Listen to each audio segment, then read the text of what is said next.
What's the meaning of battle fatigues?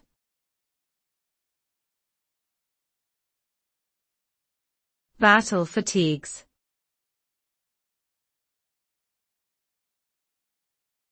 Battle fatigues.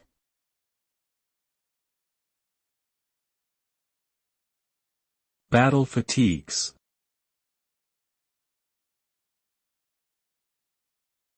Battle fatigues.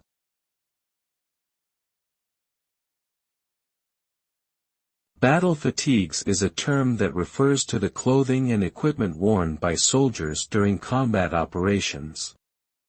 These are usually designed to be practical and durable, providing protection for the soldiers while allowing them to move freely.